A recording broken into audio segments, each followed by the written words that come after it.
Eu queria fazer uma pergunta bem mais macro para vocês dois, que acho que é um bom princípio, principalmente aqui no Brasil, que a gente não vê as coisas tanto com esse prisma, assim. O quanto que futebol tem a ver com história, geopolítica e geografia? Quer pegar essa, cara? É difícil essa, vai lá. Porra.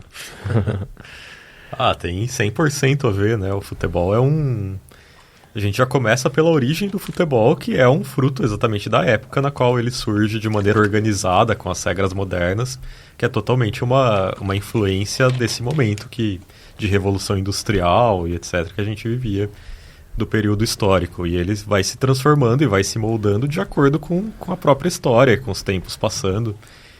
Todo o esporte em geral, não só o futebol, né?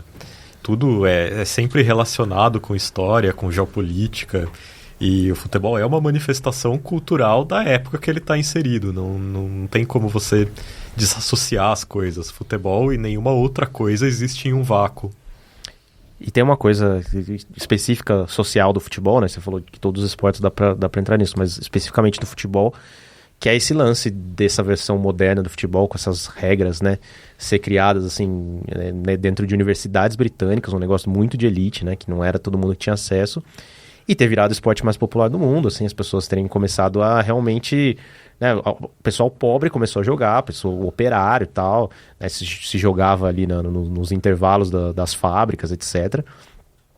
E já é um desafio da ordem, porque o negócio foi criado mesmo entre o esporte de lords, né, de cavalheiros, você não tinha nem arbitragem, né, os caras, tipo, reconheciam quando faziam uma falta, esse tipo de coisa, assim, sabe, bem típico inglês, assim, de nariz empinado e tal.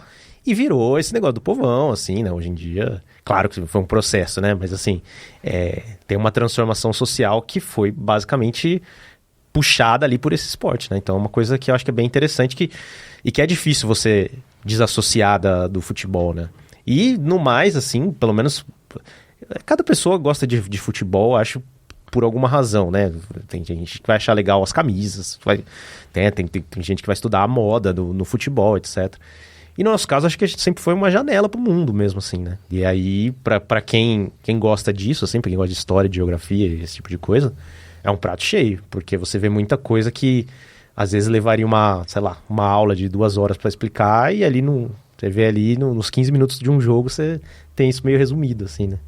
E é doido se a gente parar pra ver, eu tava pensando aqui, quais são os maiores esportes do mundo? Se a gente for parar pra pensar, assim, futebol, vamos pensar, basquete. O maior campeonato de basquete hoje é um campeonato nacional.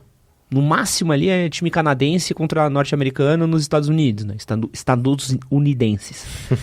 Precisamos disseminar essa palavra daí.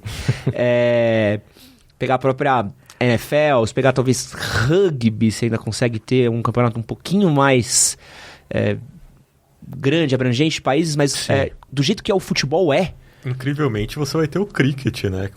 Por causa do tamanho das populações da Índia, Bangladesh, Paquistão. Sim. E você acaba tendo com o cricket um efeito similar ao do futebol, né? Que é um esporte britânico que foi disseminado nas colônias, né?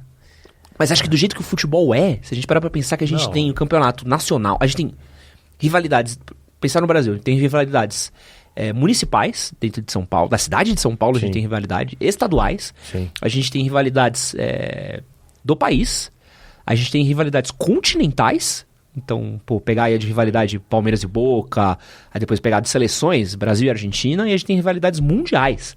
Sim. Então, é uma esfera muito... Acho que não tem nenhum esporte que consiga ter esse... O futebol é o esporte global, né? É o esporte que se entende em qualquer canto do mundo e se entende... A linguagem do futebol é uma linguagem universal.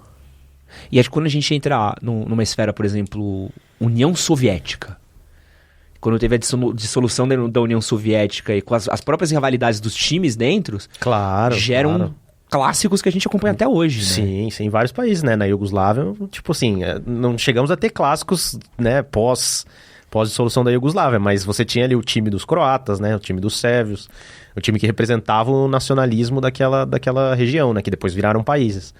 Mas talvez, se de repente se olhasse já na época, né, com esse olhar de, aqui você tem algumas sementinhas de revoltas nacionalistas e tal, quem sabe, não sei se teria durado mais, mas assim, você tinha pequenas pistas, momentos onde você extravasava um negócio que ficou adormecido durante o tempo, né, da própria União Soviética, da Iugoslávia, aí duraram, né, quase 100 anos cada uma, mas é isso, assim,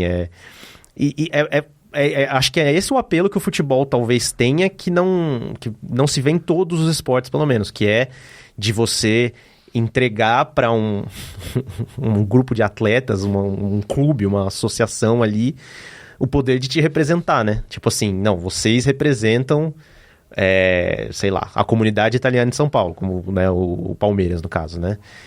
O Cruzeiro em Minas Gerais, enfim. E tem o time lá, sempre em qualquer país você vai ter lá o time da elite, o time mais do povão, não sei o quê. Então você sempre tem essas... Mas os principais casos são casos muito mais extremos, né? Porque quando você tem um clube de massa em uma cidade como São Paulo, por exemplo, a origem pode ser uma coisa, claro, mas hoje claro. você tem uma mistura, claro. Ultrapassa aquilo, né? Palmeiras, Corinthians, São Paulo, Santos são clubes de massa, então eles têm torcedores em todas as classes sociais, em todos os espectros políticos, é uma coisa uniforme. Agora, quando você tem um time, por exemplo, o Dinamo de Zagreb, assim, ele se torna uma coisa muito mais complexa, porque ele se torna um símbolo de orgulho nacional mesmo. E por não ter rival dentro da cidade, ele é a representação do local, né? A representação... eu acho que é a expressão máxima do que o Aurélio falou, de você transferir a representação de quem você é e do seu lugar e da sua origem a 11 pessoas que estão praticando um esporte. É muito louco, né? É doido. É uma coisa social, né? Um fenômeno social. E isso não rola tanto em outros esportes, mas também rola, né? Porque a gente mencionou a Iugoslávia, teve o lance também da Iugoslávia ter ganhado o campeonato de basquete e virem entregar uma bandeira da Croácia. Putz, cara, eu não vou lembrar de cabeça, mas assim, de rolar uma fagulha ali, do cara ser enfim, elegido como, sabe, o símbolo do nacionalismo sérvio, uma coisa assim, sabe? Então, tipo, o esporte, tipo assim, por você estar representando alguma coisa, ou um país, ou um bairro, um clube, ou qualquer coisa assim, te dá a chance, isso tem a ver com a sua pergunta inicial, né? Te dá a chance de você estudar e ver outros movimentos rolando na sociedade que vão além do que tá na quadra, no campo, ou qualquer coisa assim, né? Esse que você assistiu foi um corte do nosso podcast com o pessoal do Copa Além da Copa. Se você quiser assistir o episódio completo, vou deixar ele aqui do lado. Aproveita, tem um outro corte aqui que com certeza você vai gostar. E não esquece de se inscrever no nosso canal. Valeu!